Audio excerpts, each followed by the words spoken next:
आखिर गौतम की पत्नी अहिल्या ने जानबूझकर पर पुरुष के साथ संबंध बनाने का क्या कारण था। जब इस बात का पता गौतम को चला तो उन्होंने अहिल्या को क्या श्राप दिया था। तो अहिल्या ने इतना घोर पाप क्यों किया था। महात्मा गौतम ने श्राप देते समय अहिल्या से क्या कहा था। तो वीडियो को अंत तक पूरा जरूर देखिए। अगर वीडियो अच्छी लगे तो लाइक और हमारे चैनल जय करीला धाम को सब्सक्राइब कर दीजिए। तो चलिए वीडियो को हम शुरू करते हैं। मिथिला के उपवन में एक पुराना निर्जन रमणीय आश्रम देखकर रामचंद्र ने विश्वामित्र से पूछा, हे महर्षि, यह स्थान आश्रम के समान देख पड़ता है, किंतु यहाँ मुनि कोई नहीं है, इसका क्या कारण है। यह पहले किसका आश्रम था। रामचंद्र की यह बात सुनकर महातेजस्वी विश्वामित्र ने उत्तर दिया, हे राम, जिस महात्मा का यह आश्रम है और जिसने कुपित होकर इसे श्राप दिया है, उसका वृतांत मैं कहता हूँ। हे पुरुष श्रेष्ठ, पूर्व समय में महात्मा गौतम यहाँ रहते थे।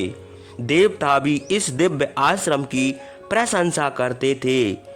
यहाँ उन्होंने अपनी स्त्री अहिल्या के साथ बहुत दिनों तक तपस्या की थी। एक दिन मौका पाकर देवराज इंद्र ने गौतम का वेश धारण करके अहिल्या से कहा, हे सुंदरी, कामी पुरुष ऋतुकाल की प्रतीक्षा नहीं करता। यद्येव तुम मेरी इच्छा पूरी करो, मैं तुम्हारे साथ भोग करना चाहता हूँ। दुष्टा अहिल्या ने अपने स्वामी के भेष में इंद्र को पहचान कर भी उनके साथ भोग किया। उसके बाद प्रसन्न होकर उसने इंद्र से कहा, मैं कृतार्थ हो गई हूँ, अब आप शीघ्र यहाँ से चले जाइए। हे देवराज, अपनी और मेरी रक्षा कीजिए। इंद्र ने हंसकर कहा, सुंदरी, मैं बहुत संतुष्ट हो गया हूँ, अब मैं अपने लोक को जाता हूँ। हे रामचंद्र, इस प्रकार अहिल्या के साथ भोग करके गौतम के डर के मारे इंद्र ज्यों ही शीघ्रता के साथ उनके आश्रम से भागा, त्यों ही उसने गौतम को आते देखा। प्रज्वलित अग्नि के समान महर्षि गौतम अपने तेज के प्रभाव से देवताओं और दानवों से भी दुर्धर्ष थे। वे तीरथ में स्नान करके हाथ में समिध और कुश लिए आश्रम को आ रहे थे। उनको देखते ही डर के मारे इंद्र का मुंह सूख गया।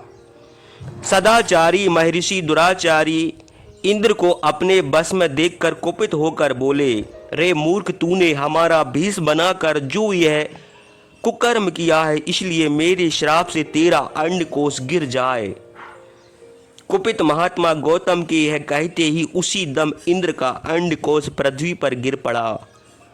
उन्होंने इंद्र को शाप देकर अहिल्या को भी शाप दिया, रे दुराचारणी, तू इसी स्थान पर हजारों वर्ष रहेगी। तुझे कोई नहीं देखेगा और कुछ आहार भी ना मिलेगा, केवल वायु का भक्षण करके धूलि में पड़ी रहेगी। जब इस घोर वन में दशरथ के पुत्र रामचंद्र आवेंगे तब तू पवित्र हो जाएगी। लोभ मोह छोड़कर उनका अतिथि सत्कार करने से तू अपना स्वरूप प्राप्त करेगी और प्रसन्नता से मेरे पास आवेगी।